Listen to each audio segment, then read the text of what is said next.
Good evening, everyone, and welcome to the Buckinghamshire Skills Hub broadcast for students in Key Stage 4 and 5. This session will last around 60 minutes and will include a speaker presentation followed by a panel discussion and Q&A session. This session will help you to learn more about apprenticeships across different industries and how to apply for them.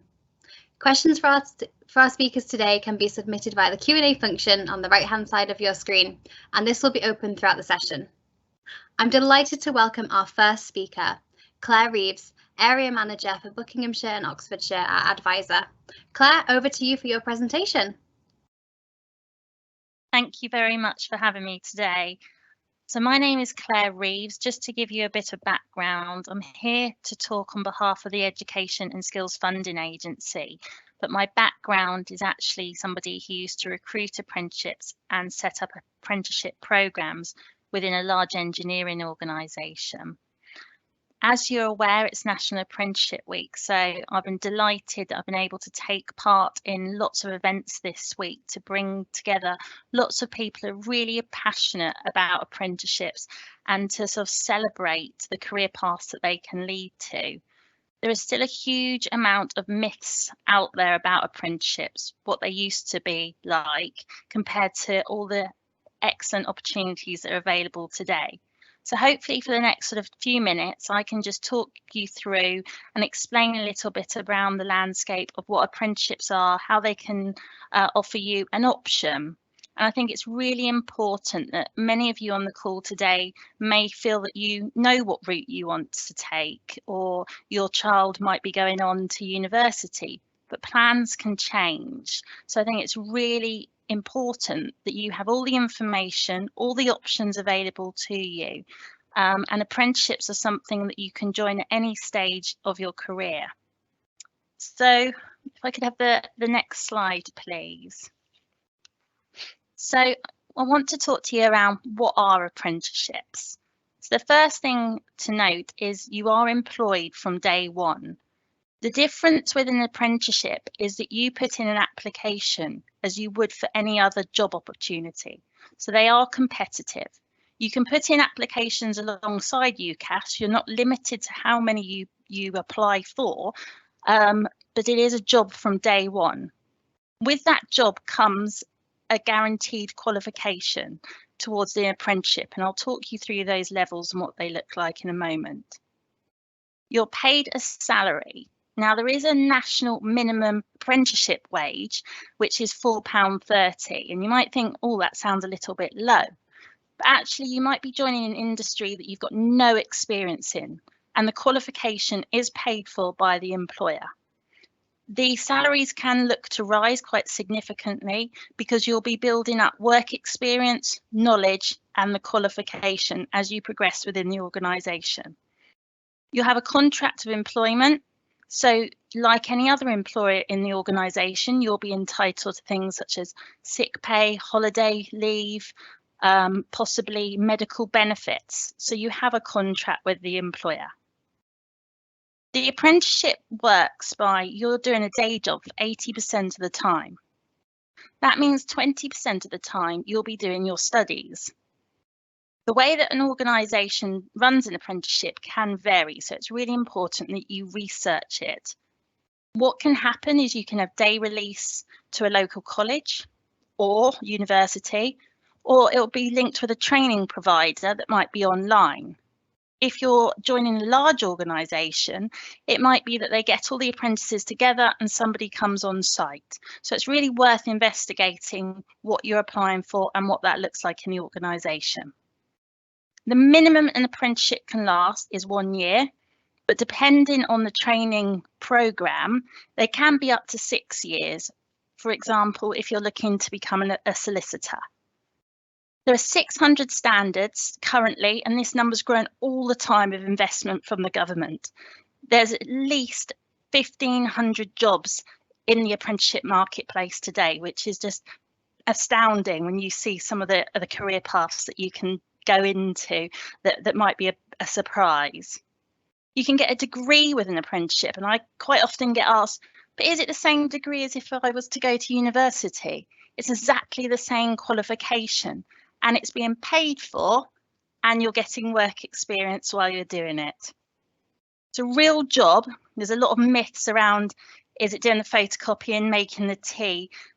Employers these days are looking for talent pipeline, growing their own young people to be the next directors, the next finance people, the core of their businesses. So they're getting people in, they're training them up, and they're sort of living and breathing and investing in that young person. I can't stress enough, it's a fantastic opportunity, but it's not for everyone. It is not the easy option. You're working and you're studying. So you've really got to think, am I the right person for this type of employment? Next slide, please. So I mentioned the levels of apprenticeship. And these are intermediate, advanced, higher and degree. You'll see on the right-hand side some familiar equivalents of what these equate to. I can't stress enough, you'll look at some of these, and if you look at advanced level, for example, which is a level 3, it's equivalent to 2 A levels. You might therefore think, if you're leaving education having done A levels, that you would look for only higher or degree for an apprenticeship. Please, please don't ever do that, because you'd really limit yourself to the opportunities. Although this is a guide of what they equate to, one of the things I always say to young people is you might be entering an industry you haven't necessarily got qualifications in. If you're, for example, joining a journalism apprenticeship, you might not have done that. So therefore, you might need to join intermediate at a level 2. And we'll speak to some apprentices later on tonight who have joined that way, and you can hear about their career progression. Quite often apprentices do progress quickly. So when you are searching, you're looking for them, please use this as a guide and don't be put off by looking at certain levels. Next slide, please. So this one's really important to me, some of the myths that exist around apprenticeships. One of the questions I get asked more than anything at the moment is the lack of vacancies since the pandemic. There certainly has been a decrease in apprenticeships, as there has been for other entry-level routes, graduate positions and recruitment in general. But I'm delighted to say the government has pledged and put in investment into apprenticeships, and we're seeing the numbers of these significantly grow. And I'll show you in a moment some of the numbers in your local area. People are concerned that there's no progression, that if you join an apprenticeship, you'll always sort of be at that lower level within the employment. Absolutely not. Looking at recent stats, 90% of young people will stay in an organisation after taking on an apprenticeship. They're homegrown talent. The company has invested hugely in that young person with time as well as the training. People feel there's no support if you join an organisation, but not only will you have the support of the training provider to help you through your apprenticeship, you'll also have people in the organisation, and with social media and networking groups online, there's a whole host of people that you can reach out to get help with your apprenticeship. And when you're doing your assignments, you are applying real life examples rather than hypothetical ones. The social life, people worry, if I go to university, obviously you have a different social life. And yes, that is something to consider, but you'll be earning a salary. You won't be building up debt. You might have a social life within the organisation, or with apprentices that you meet in college or university or online. So it's a different route, and it's worth sort of exploring and asking yourself, is that something that I can consider? Relocation. Apprenticeships are throughout the country, and some companies offer relocation packages. So again, it's asking yourself, do I want to stay at home? Doing searches in a certain radius, could I commute to an employer, or would I consider relocating, and how would the company support that? How could I meet other people? Again, online networks, large organisations can really help with those things. Thank you. Can I have the next slide, please? So here I've just got up on the screen some range of the apprenticeships that are on offer. I think a lot of people, when I talk about apprenticeships, they still think around plumbing, the electrical industry, construction trades. But if you have a look on the screen here, there are hundreds of new exciting apprenticeship careers that you may not have known exist. And this list is growing all the time. If you could put the next slide, please. So who offers apprenticeships?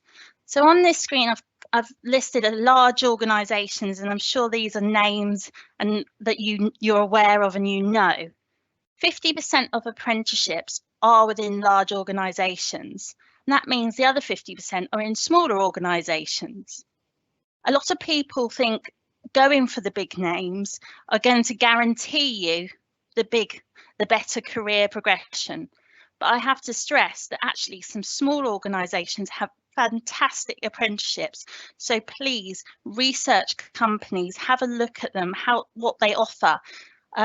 As somebody used to recruit apprentices, I used to be really impressed if somebody would, before they put in an application, pick up the phone to me to talk to me about the role, or ask to speak to somebody in the organisation who's been through that entry route. And I would then always look out for that person's application. If you've got several hundred people applying for a role and actually somebody's taken the time to pick up the phone, I would always be really keen to meet that individual. So as I say, lots of brands out there recruiting apprentices. We were discussing some on the call tonight with the National Trust. The BBC this week have just launched several hundred, but there's lots of them out there that you can find out about, and I'll show you in a moment how to do that. Next slide, please. So I just did a quick search this afternoon in Aylesbury, and we're going to put some links on at the end of the session where you can go on the government website to look at apprenticeships, and you can set certain radiuses. So just looking today, in 5-mile radius of Aylesbury, there are 35 vacancies. If I increase that to 20 miles, there are 586. Now, apprentices work like any other recruitment. They don't have a start opening day and a set closing day. Every apprenticeship is looked at as a different recruitment exercise. So it's not like applying for UCAS. So it's really important that you're looking and you're aware of what's going on in your local area, and you're setting up some searches, which I'll talk to you about in a moment. Next slide, please. So, how do I find these vacancies? The government website will list vacancies for apprenticeships, as I've just mentioned. What you can do is you can register so you get text notifications. So on that website, you can put your details of what you're looking for, and you can set your criteria by the level, the radius area, or the type of job. And then those alerts will come through to you as and when vacancies are listed. Again, sometimes employers will bring closing dates forward, so never leave it to the last minute. If they have a lot of applications, they can close positions early on. Do your research, contact the employers. If the vacancies aren't live, pick up the phone, look on their social media channels, talk to your network of friends, colleagues, parents, because not all vacancies will go onto the government website. Well, most will. Some organisations have so many applicants that they don't advertise them in this way. So it's all about doing your research and considering what's out there. Even if you're not ready to look now, it's really worth considering having a quick look and knowing the marketplace. Next slide, please. So for some of you who may be joining today as a parent or a carer, I want to make you aware of some free resources that you can access on the government website. These are monthly publications that your schools or colleges might send out to you, or you can actually register for them. And the details are on the screen now and will be posted in the chat later on. So if you want to find out more about apprenticeships, please do have a look at some of these useful resources. Thank you. And just to finish, The Amazing Apprenticeship website is a fantastic tool for you to go on to listen to apprentices. There's lots of materials in terms of videos, different types of job opportunities, and to really understand the different entry-level routes. So please, if you haven't had a look at this site, it's an excellent resource. I look forward to taking some of your questions later on, and hopefully you'll now hear from our current apprentices. So thank you very much for joining. Thanks, Claire. That was a great presentation. It's wonderful to hear that there are so many apprenticeship jobs available right now. Even looking at today, that was really great to see. Also really good to clarify some of the myths and misconceptions, and again, we'll be discussing them later. And also great to have some resources shared already, and throughout the session, we'll be sharing some really useful links with you all as well. So now we're going to move on to our panel discussion. We have some wonderful apprentices who are going to be sharing their experiences with you tonight. As we introduce them, we will share their bios with you so you can read a bit more about them and the company that they work for as well. So first of all, we're going to speak to Omar, and we would love to know about your apprenticeship and your pathway to it.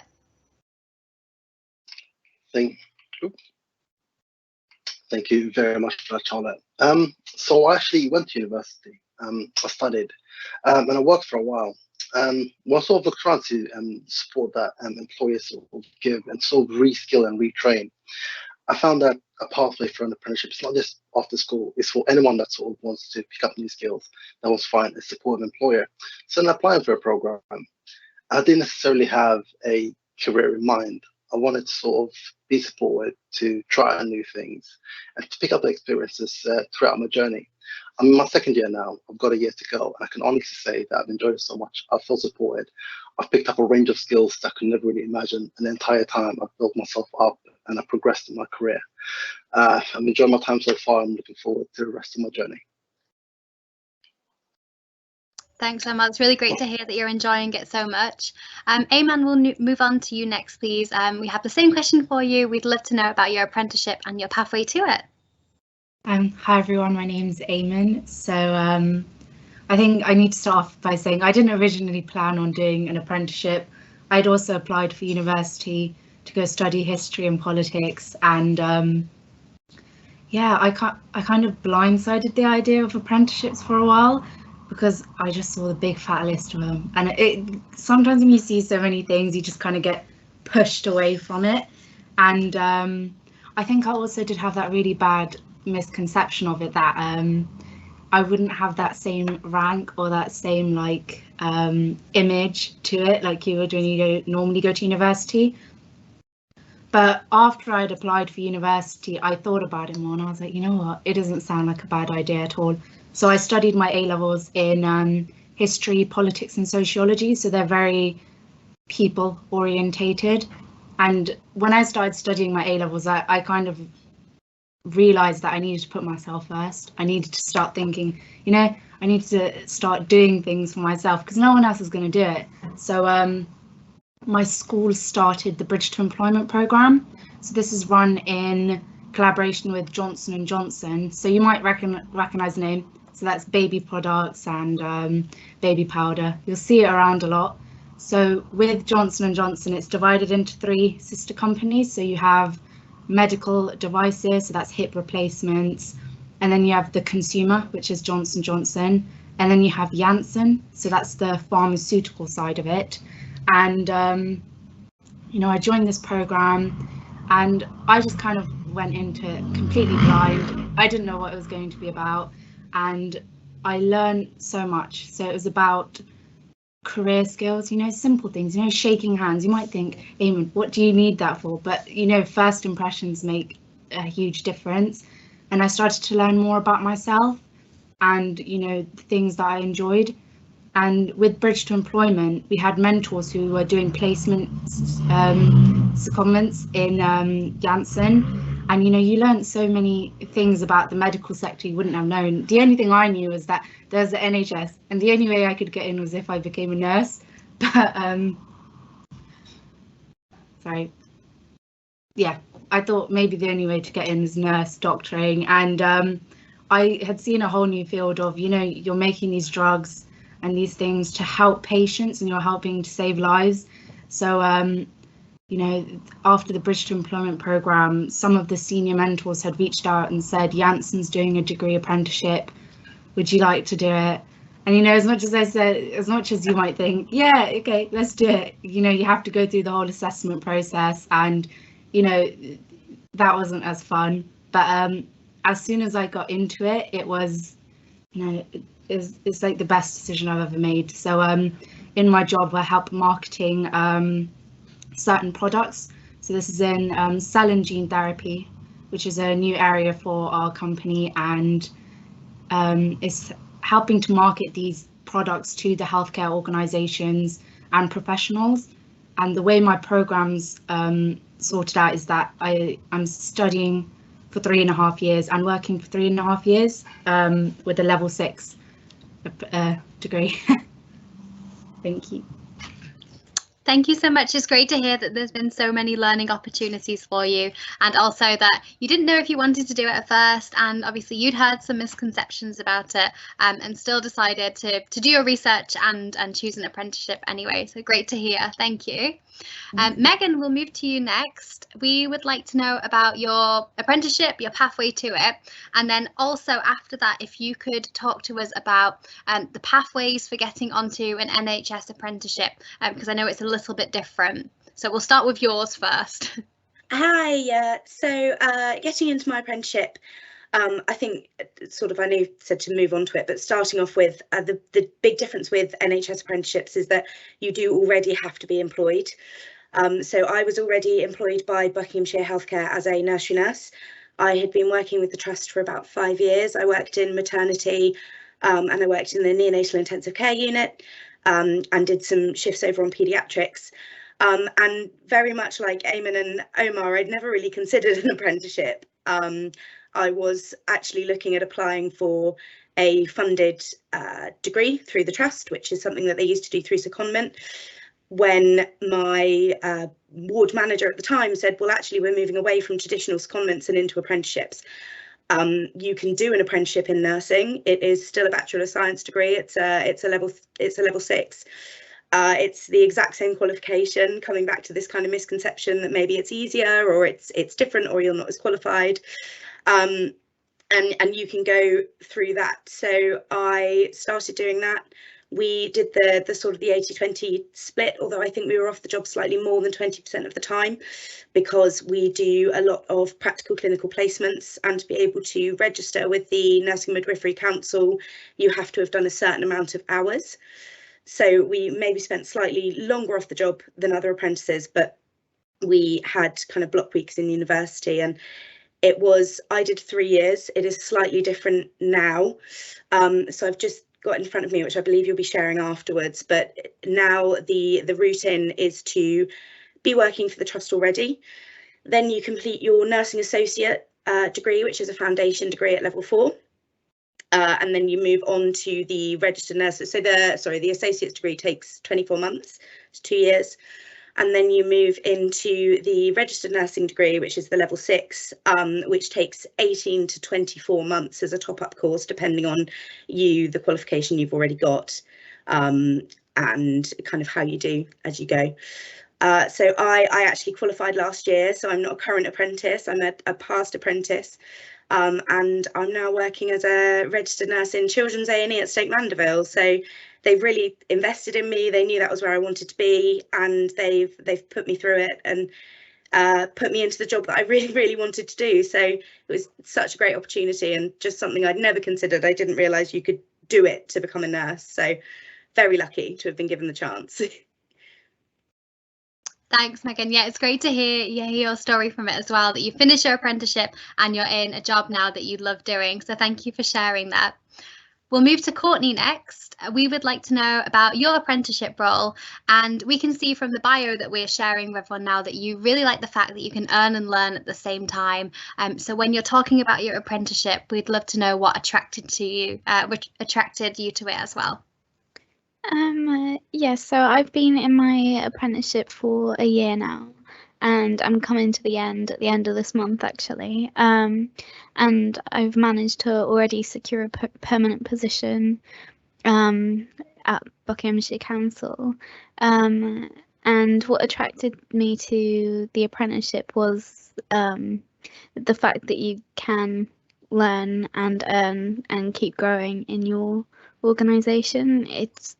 I just think the whole idea of it is fantastic, that companies invest in you from the get-go and will keep offering you opportunities. I've had so many opportunities given to me in the past 12 months within so many different teams at the council, and I just think it's a really good way to start a career, really. And yeah, thank you. Thanks, Courtney. Yeah, it's great to hear that as soon as you join, you're starting to make a difference to the organisation that you work for. Billiana, we'll move to you next. We would like to know about your apprenticeship and also what a typical day looks like in your role. Sure. So hi everyone, I'm Billiana. I'm currently doing a project management apprenticeship level 4 with Multiverse, and similarly to the others on the panel, I think it was probably the best decision I've ever made. I did actually go to university for about a year and quickly realized that, you know, I'd prefer to do an apprenticeship instead of a university degree. At university, just because I kind of understood myself as a very active learner, and apprenticeships are very much about kind of learning the theory and then applying it actively throughout the day. So that's one thing that I love about my apprenticeship, is that, you know, I've got my theory and my lectures and kind of learning all about project management, and then I can go into my role every day and just apply it. So a typical day, and I know it's a bit cliche to say, but there's no typical day at my job.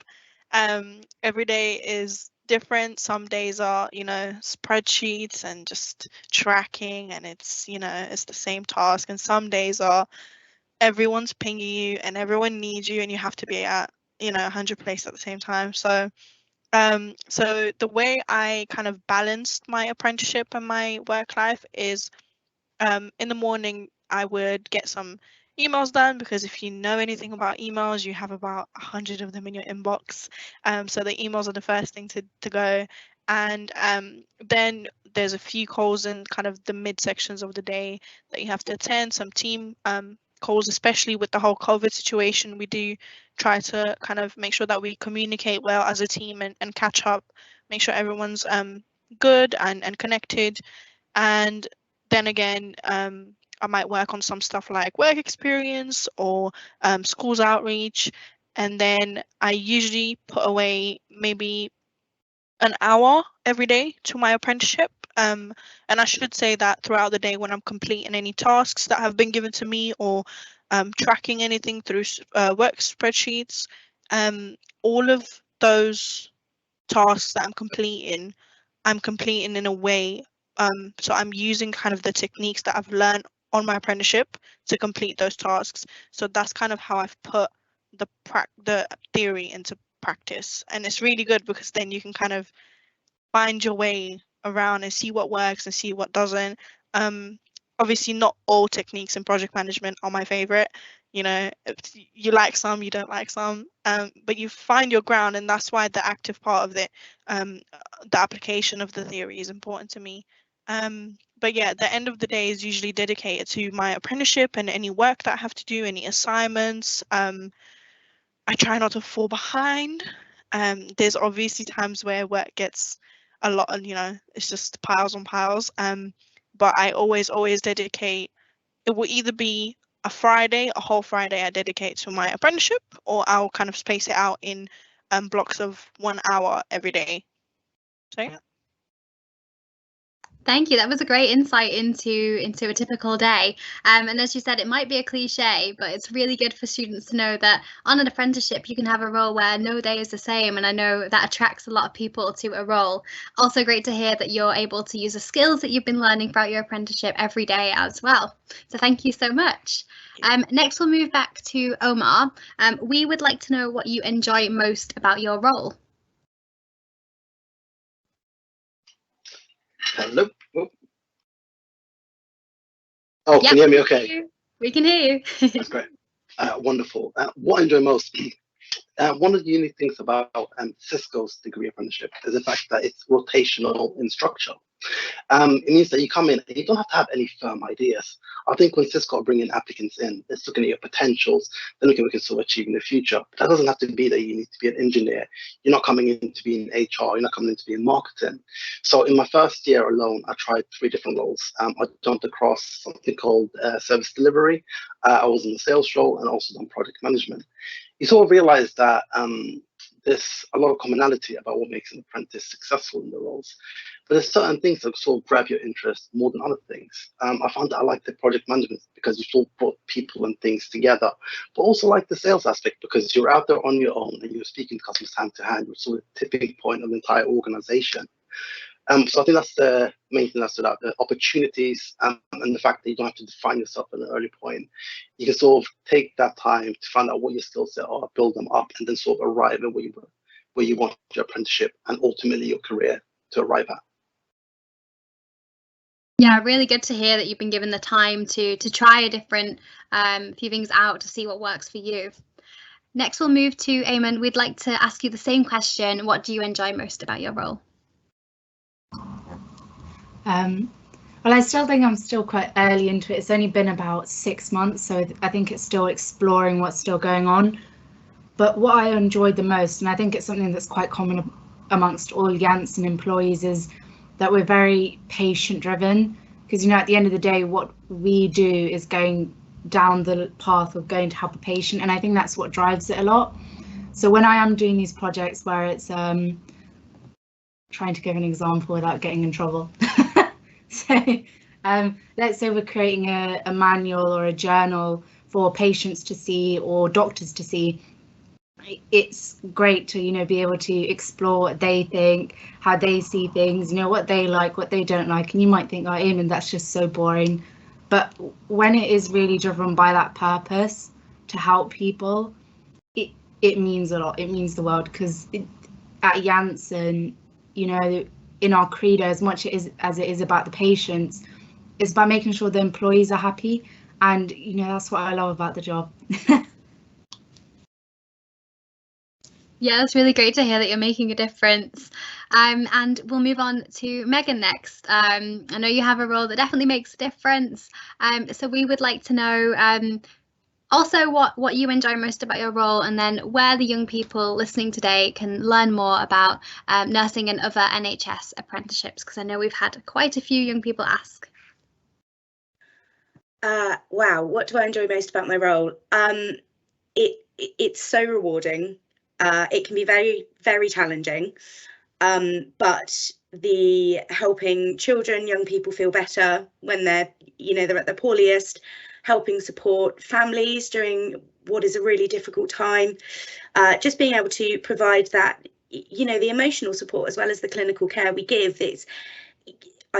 If you can imagine your child's unwell, or you yourself are unwell as a child or a young person, and somebody can come in and just help you feel a tiny little bit better, and knowing that you're the person that's done that is amazing. It's a magic feeling. It's great. I'm very lucky to experience it every day. I really am.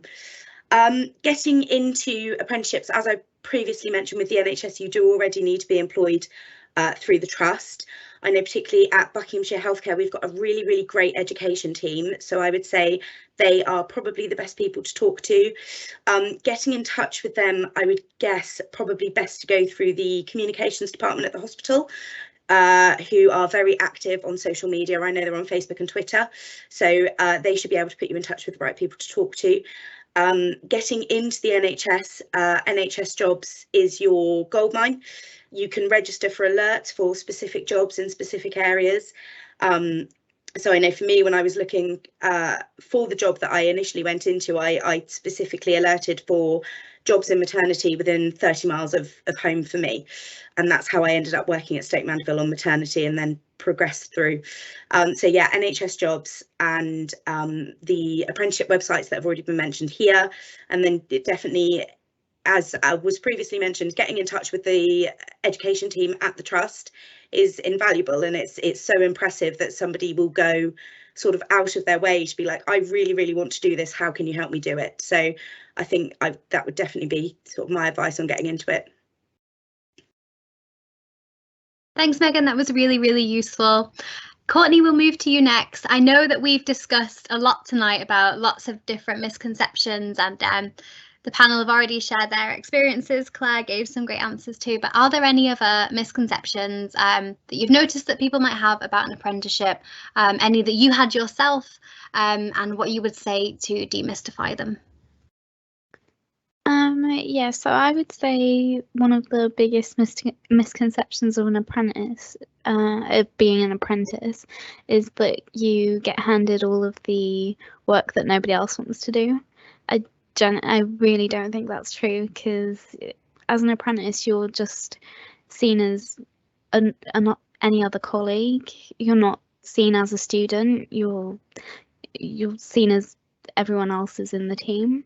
So they're training you to do that job, so they're going to give you the work in order to train you on it, if that makes sense. So you don't get stuck with the tea or coffee jobs. You don't get stuck with posting things. Like, obviously that those jobs are part of it as well, but you do get to be part of the bigger picture as well. So yeah, that's definitely not true. And I also think it's a big misconception that you're not treated as everyone else in your team, or not respected as much, just because you're still learning. I think everyone, from my experience, everyone in my team has always treated me just as much, with just as much respect as anybody else in the team. So I think everyone is on the same level. So just because you're an apprentice, it doesn't make you any less valuable to the team. Definitely. Thank you so much. Yeah, really good to hear that you're all supported as well throughout your apprenticeship. And yeah, as we said before, making the difference as soon as you start. Biliana, we'll move to you next. We would like to know about some of the main skills you've needed to be successful in your role. So the first skill that kind of came up as soon as I joined Capgemini was Excel. So being able to work on Excel, Word, PowerPoint. You don't have to be an expert at it by all means. And in my interview, I was quite honest with it was actually my line manager who interviewed me, and I was honest with her, and I just said, I know how to use Excel, but I'm not an expert. And it was really kind of almost a confirmation for me that I should join the company, because they literally in that moment kind of turned around to me and said, don't worry, we can help you, we can guide you, we can tutor you, we have some like really big experts in Excel here, you can shadow them. So that was probably the first skill that I had to kind of develop, and the first skill that I had, but obviously they helped me out to develop it. The second skill was networking and confidence, and I say that they're skills because confidence is a skill. If you met me 2 years ago, I would be terrified to be on this panel right now. But the more you network with people and the more you kind of put yourself out there, it opens a lot of doors to a lot of opportunities, and your network is your professional network is something that you really want to build and you want to work on, because it's really all about the people you know. So I'd say those are the next two things, and then simple things like communication, organization. Obviously I'm studying project management, and we like to kind of plan everything out and have the diagrams and have it all in order and in sequence. So organization was a big one for me. And just off the top of my head, yeah, I'd say probably those are probably the top skills that I had to kind of have initially, and then got to kind of develop and progress them. Yeah, really great to hear that you were given the opportunity to develop the skills as well. We've had some students ask in the Q&A to say, oh, I might not have these skills yet, but really good to hear that as long as you kind of have them a little bit, then you've got lots and lots of opportunities to learn and develop them throughout your apprenticeship. Omar, we've had lots of students ask about the application process for an apprenticeship. I know it's different for each apprenticeship, but we would love to hear about your application process. Let me know if you can hear me. Hear you. So when I applied, it was right at the beginning of the pandemic. I think the application process started right after the couple of weeks after the lockdown. So Cisco had to quickly put together an online virtual assessment. And the transition back to doing it in person now. So it'll be a little bit different from what I experienced. Even so, what they're looking for the same things, they're looking for the same behaviors, same experiences. Initially, it will be an online application. You'll fill out a CV and then you'll send that in. If that goes fine, they'll sift through it. The second step is an online assessment. I'm not sure what type they'll use. Sometimes it could be a bit of a game, or they could, ask you a few questions or put you in some sort of situations and behaviors. Nothing to be afraid of. Third step would be a video interview, after which they'd bring you in for actual assessment. You do things like a group presentation. They give you challenges. They put you sort of together in groups at random, sort of see how you sort of work with each other. And if that all goes well, they'll offer you a position, and you'd sort of start in midsummer, August, September. That's what I experienced. That could possibly change, but that's how it's been in the past. Great, thank you. And Eamon, our final question for you before we move on to our student Q&A is, what advice would you give to someone who is just about to start their apprenticeship? Going into it with an open mind. Take it as, something new, something different. And I think when you're first joining it, it's okay to make mistakes. Even now, it's okay to make mistakes. That's the whole point of it. You're meant to learn. Don't go in there having that, almost that shiny image of yourself that you're perfect, you know everything, you're squeaky clean. Go in there ready to have those downfalls and be ready to go up again, because it's not always going to be smooth sailing. You're going to have your ups and downs. And honestly, it's just be yourself. And I think when everyone says that, you're like, but how do I know myself? It's just be passionate about what you enjoy, look more into the company and see if you can find those hobbies still present in there. And and if you ever have any problems, just tell your line manager. That's what I'll always say. Thank you so much. That was some great advice. So we'll move on to the student Q&A now. We've had lots of questions come in, and we're going to try our best to answer as many as we can in the next 20 minutes. Claire, we would like to move to you for the first question. Rob from the Misbun School has asked if you can apply with predicted grades. So you can. Every apprenticeship is like applying for a role, so we'll have specific requirements of what they need, whether that's a qualification level or a specific competency that they're looking for. So you can apply with predictive grades. Obviously you would need to meet those grades, but it's like applying for any other job that you would go through the process.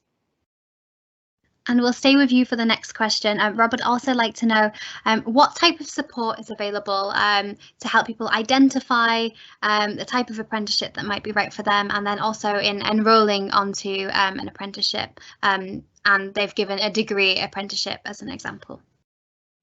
Okay, in terms of looking at the type of role that somebody might want to apply with, I think that goes down to the individual, speaking to the careers team within school, but also doing some research. So as one of our apprentices said today, it's really important to try to find a job that you enjoy with skills that you can carry on in that employment in the role. So I think a really good place to start is on the Amazing Apprenticeship website.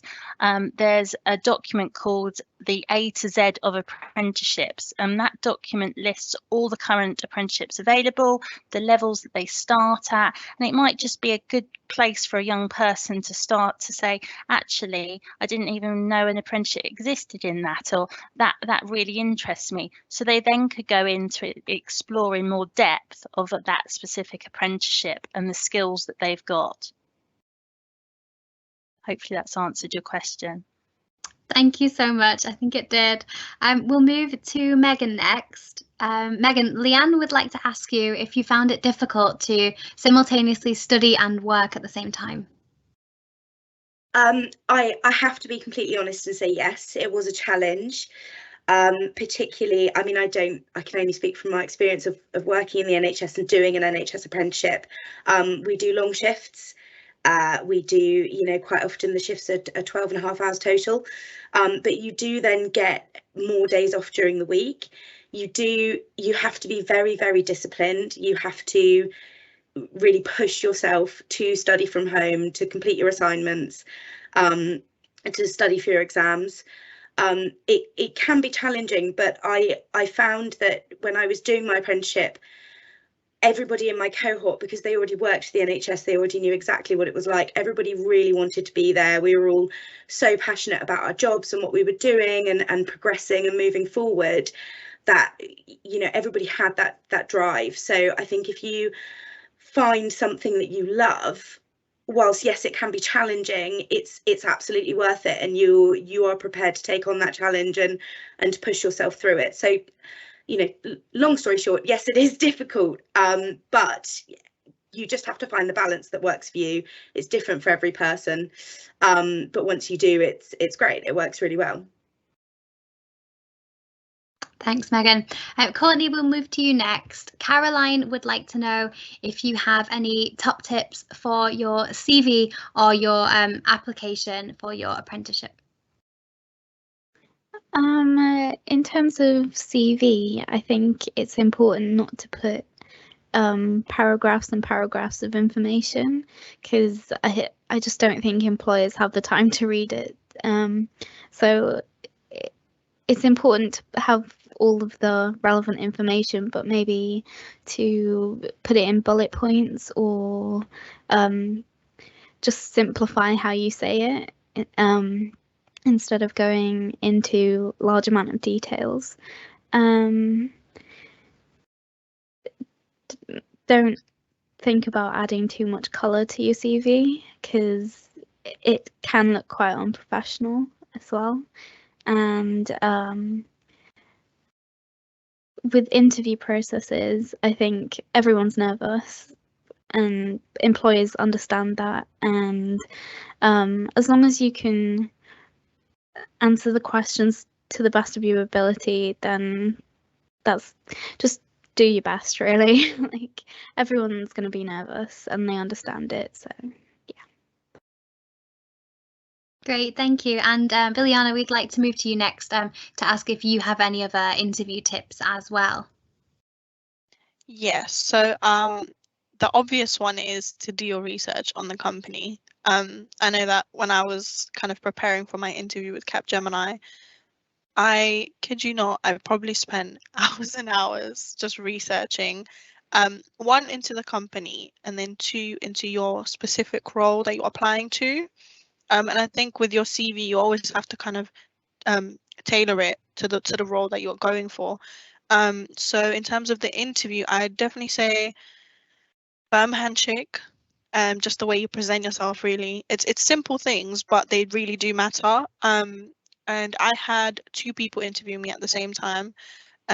So one thing that is really good, and some candidates, I work quite close with recruitment, and they've shared their thoughts that some candidates don't really seem interested enough because they don't ask questions, or maybe they don't think that it's a good idea because they might look confused or like they don't know their stuff. But really, if you ask questions, you look a bit more interested and invested in the role and in the company. So during the interview, I'd definitely say ask questions.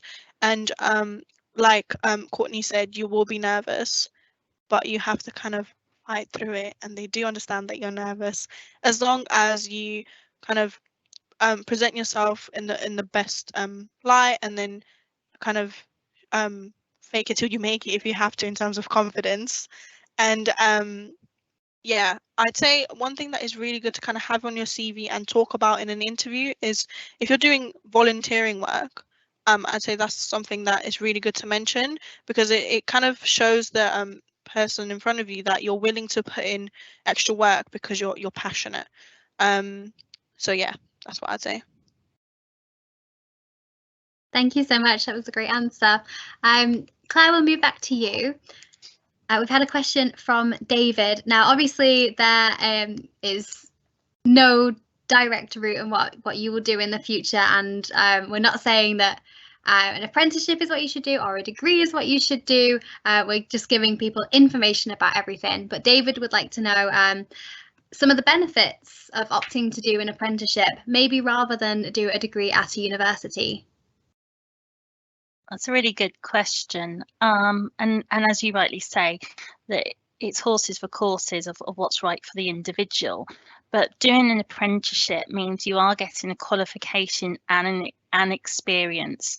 To bring it back to sort of a real life example, I used to work in a company whereby we recruited finance apprentices and graduates in finance graduates as well as apprenticeship, and we had a board meeting to say who was the most valuable to us as an organisation, and at the time it was a huge discussion, but we actually reduced the amount of graduates in the finance sector that we recruited and increased the finance apprentices, because we were growing these young people who were fast tracking as well as getting a qualification and had all the work experience behind them. So it's not going to be the same for every organisation, but you are getting work experience with the qualification, and all employers are looking for some sort of experience when they're recruiting. So for me, that's by far the most valuable thing. Great, thanks, Claire. And we'll stay with you. Matthew has asked, Matthew from Chiltern Way has said, and this is something we kind of discussed before, but I don't have a lot of qualifications. Can I still do an apprenticeship? Yeah, you absolutely can. So starting at level 2, which is sort of a lower level, every vacancy will be advertised to say what that minimum requirement is. So it is being prepared to go in at that entry route, maybe not be paid the bigger salaries to begin with, but working your way up and getting that experience and qualification at the same time.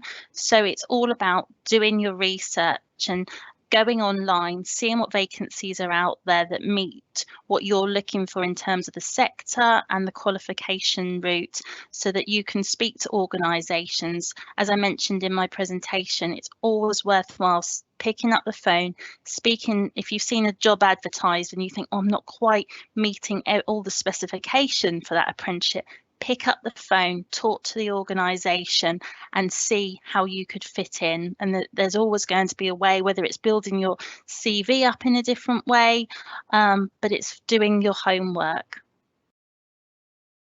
Great, Claire. And we've got one final question for you from Leanne. They would like to know, is it the employer who pays for your qualification? Yes, it is.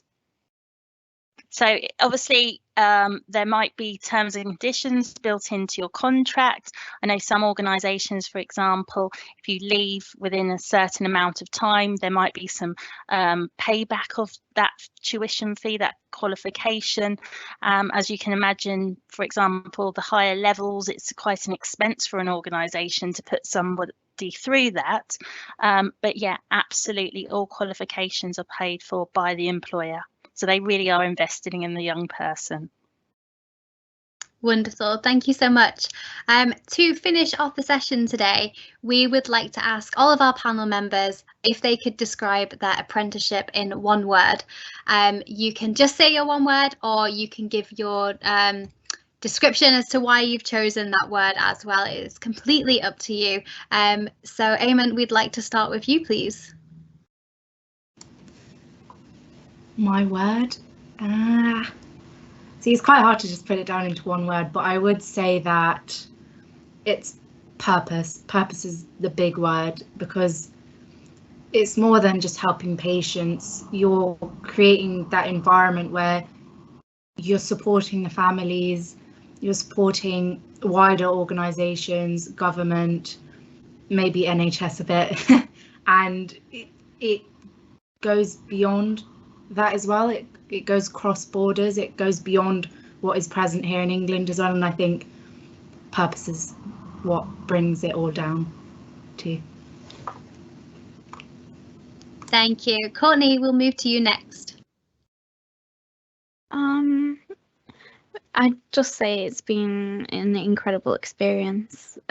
So my word is going to be incredible. It's honestly, I couldn't have picked a better route to build my career in.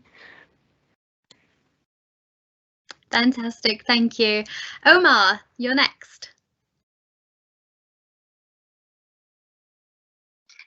The word I would go with is rewarding.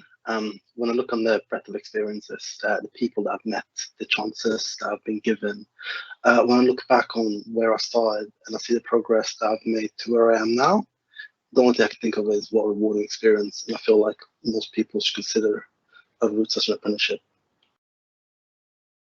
Great, thank you. And Megan, we'll move to you next for your one word. My one word was definitely rewarding, but